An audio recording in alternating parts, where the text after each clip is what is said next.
Tous les ordinateurs actuels, grands, petits, visibles ou invisibles, ont tous le même ancêtre, la machine de Turing. C'est une machine abstraite qui a été inventée en 1936 par le mathématicien du même nom, Alan Turing. Dans sa forme canonique simplifiée, cette machine est composée de trois choses. La première chose, ce qu'on appelle un ruban, c'est-à-dire une suite infinie de cases contenant chacune 0 ou 1. La deuxième chose, une tête de lecture. On peut penser ici à un magnétophone. La tête de lecture, à chaque instant, est placée devant exactement une des cases. Et la tête de lecture elle-même peut être dans l'état 0 ou 1. La troisième composante de la machine de Turing est ce qu'on appelle la table de transition. Donc cette table contient une suite de transitions. Chacune des transitions est en fait une association de la forme E, A, E', A'. La signification est la suivante. Si la tête de lecture est à un instant donné dans l'état E, c'est-à-dire soit 0, soit 1, et si la case devant laquelle elle est pointée est dans l'état A, eh bien, la tête de lecture va passer de l'état E à l'état E', l'élément A va passer à A', et la tête de lecture va se déplacer sur une autre case. Attention, pour ceux qui connaissent déjà la notion de machine de Turing, on est bien d'accord, la tête de lecture pourrait aussi retourner à gauche et la table de transition permet de spécifier cela. Cette table de transition représente en fait le programme de la machine de Turing. Donc en résumé, un ruban, une tête de lecture et une table de transition. Alors essayons de voir comment fonctionne cette machine sur un exemple très simple. L'exemple qu'on va voir ici, c'est un exemple de incrémentation, c'est-à-dire on associe à un élément, un nombre n, le nombre n plus 1, pour faire très simple. Donc ici, on va supposer que le nombre n est représenté par n1, n fois 1.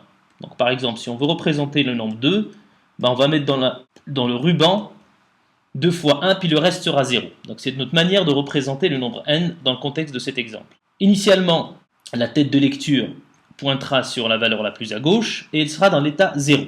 Et la table de transition ici sera composée exactement de deux associations, de deux règles. La première association, c'est 0, 1, 0, 1.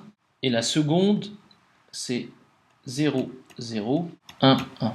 L'idée est la suivante, c'est que si la tête de lecture à un instant donné est dans l'état 0, puis elle a devant elle l'élément 1, eh bien elle ne change pas son état, elle ne change pas ce qu'il y a dans la case qu'elle vient de lire, elle se déplace juste d'une case. La deuxième association signifie que si à un moment donné la tête de lecture arrive en face d'une case qui est dans l'état 0 et puis qu'elle-même elle est toujours dans l'état 0, eh bien elle transforme son état de 0 en 1 et elle transforme ce qu'elle vient de lire ici en 1. Alors notons ici que on avait initialement 2, 1. Si on exécute ces deux règles-là, eh bien on passera de la première case à la seconde case en exécutant la première règle.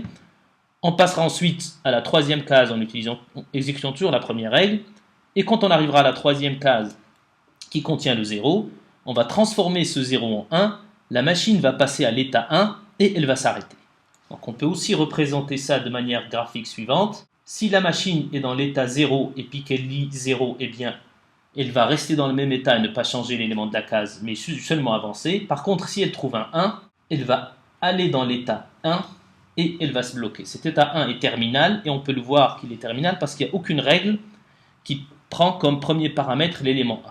On vient de décrire un programme exécuté sur une machine de Turing et qui permet d'exécuter une incrémentation. On peut penser que seuls des programmes très simples peuvent être exécutés par une machine de Turing. En fait, c'est faux. La thèse de Church-Turing stipule la chose suivante. Pour tout problème pour lequel il existe un algorithme, c'est-à-dire une procédure automatique telle que cet algorithme résout le problème, eh bien, il existe une machine de Turing qui résout le problème. Alors, ceci est une thèse, c'est-à-dire que ce n'est pas un théorème qu'on va démontrer de manière mathématique. C'est une thèse qu'on essaie de contredire en cherchant des contre-exemples. Il se trouve qu'après plus d'un demi-siècle, il n'existe aucun contre-exemple de cette thèse, ce qui signifie qu'en fait, tout ce qui est calculable par une machine de Turing.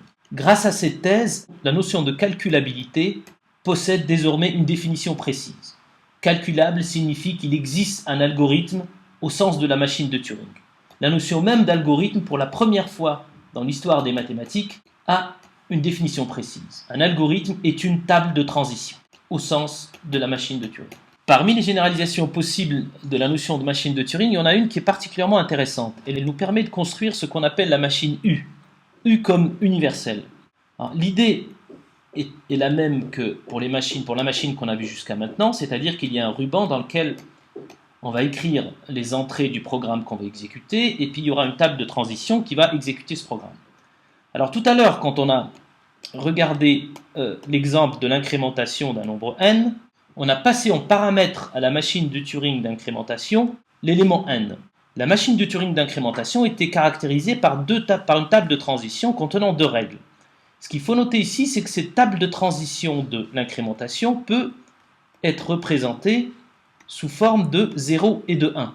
Eh bien, l'idée de la machine U est la suivante. Quand on veut exécuter un programme, par exemple, d'incrémentation, on va passer en paramètre à la machine de Turing U, d'abord la table de transition de l'incrémentation, qui, elle, est représentée sous forme de 0 et de 1. Et ensuite, on va passer en paramètre l'élément n. Ainsi, l'entrée de la machine U, c'est une table de transition et un élément. Cette table de transition, rappelons-le, peut être elle-même représentée sous forme de 0 et de 1. Donc la table de transition de la machine U consiste à aller regarder la table de transition qui lui est passée en paramètre et l'exécuter sur l'élément n. La thèse de Church-Turing devient alors encore plus simple. Quel que soit P, un problème pour lequel il existe un algorithme tel que A résout P, au lieu de dire il existe une machine M telle que M résout P, on dit directement U résout P. On vient de voir en quelques minutes les principes fondamentaux des ordinateurs d'aujourd'hui. La notion de registre, la notion de configuration, c'est-à-dire une tête de lecture dans un état donné. La notion de programme, c'est-à-dire de table de transition qu'on passe en paramètres. La notion de cycle d'instruction, ce qu'on exécute à un instant donné, c'est-à-dire qu'on se déplace de case par case. Ces éléments-là sont les fondements des ordinateurs d'aujourd'hui. Mais ce sont aussi les fondements de ce qu'on appelle l'informatique théorique, les notions de décidabilité, calculabilité et complexité.